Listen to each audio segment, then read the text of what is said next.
His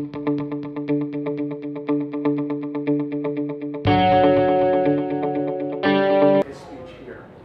It's Understanding Communication Style, and his speech title is From the Pitcher to a Half Full Glass. And objectives for this speech, what we're going to be evaluated on are clarity, vocal variety, eye contact, a comfort level, how comfortable we're going to be, what the topic is, and audience awareness. This is all part of the evaluation criteria for Kireet's speech. From a pitcher to a half full glass, let's invite up to the lectern Kireet Kokala. Madam Toastmaster and Mike, thank you for the warm introduction. Fellow Toastmasters, distinguished guests, good evening.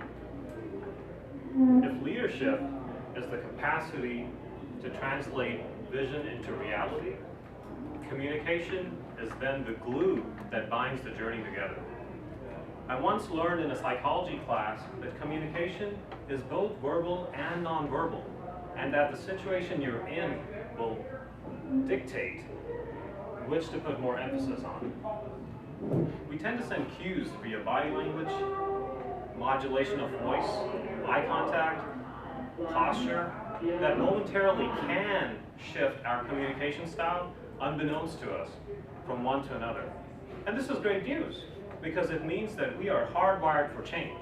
So during the brief speech today, let us examine the intersection points between the four communication styles: passive, aggressive, and assertive.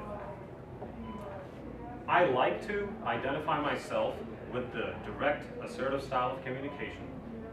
And this general blend is something that gives me the ability to orchestrate my thoughts, ideas, feelings. I start by using the direct style, because that is a style that just comes naturally. In the direct style, you basically start by assimilating information from one person or a group of individuals to another group. The assertive aspect of this blend allows me to still convey my thoughts, ideas, and such, but while being considerate of other people or a person in the conversation. You see, being considerate is important because not only does it allow you to be an eloquent speaker, but it allows you to understand the needs of the other person, and then tap into those subliminal aspects of communication, which is nonverbal communication as well.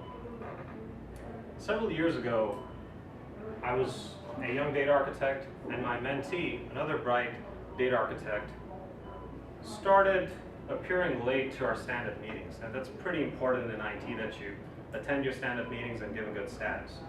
By the end of the week, my mentee just stopped coming to the meetings altogether. And I knew this had something to do with his amateur hobby of building miniature toy soldiers. So I brought it up in my next one-on-one meeting with him. I firstly listened, had an even tone, used neutral body language, and made sure that we were in a break room in the work setting.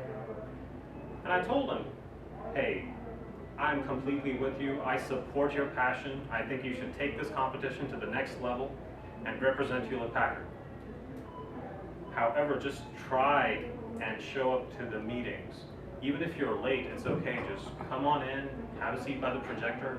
I'll make sure I call on you last to give status, because your voice is important. I like your energy, your focus. Everyone needs to know what you're working on. I thought I did well. We shook hands as gentlemen, and he walked away with his head held high. And the next day, he didn't show up. But the day after, he did. And over time, his status improved. His daily stand-up meetings went well. If I fast forward to today, I realize that my mentee back then and my peers are generally supportive of my direct, assertive style of communication. But when it comes down to my own family, I struggle a little bit. It's a little too direct and a bit terse at times. So I do tap into other styles like the passive-aggressive style, which I'll give an example of. Just because I use this direct style and assertive style as a blend, they come naturally to me.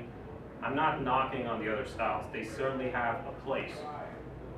You could choose to be a passive communicator and occasionally give in to the communication style of your peers, because it kind of builds camaraderie. Or you can take the aggressive stance and start using very keen eye contact, strong body language. Or take the middle ground. If you're definitely trying to improve your sales pitches, you can think about the passive aggressive style and take a bit of a retaliatory stance in your discussions. Whichever style you use, remember there's always going to be a situation that dictates how that style will influence your overall communication style. In my opinion, trailblazers are going to start with a direct approach. Leaders will try to do that so that they can establish trust and rapport right away. That's what they'll build upon. If you're into sales and marketing in general, you'll tap into a little bit more of the passive-aggressive mode and create a reward system. And as a motivational leader or first responder, you'll just be a little more assertive.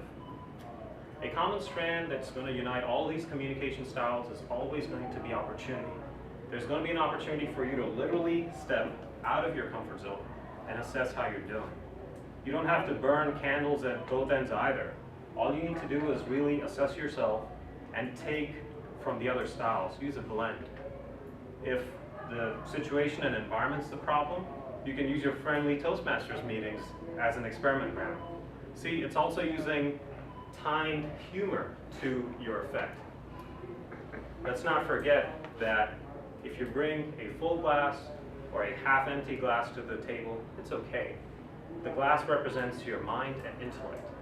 And let's not be afraid to try new flavors. Just reach out for the pitcher once in a while because the glass is refillable. Thank you, everyone.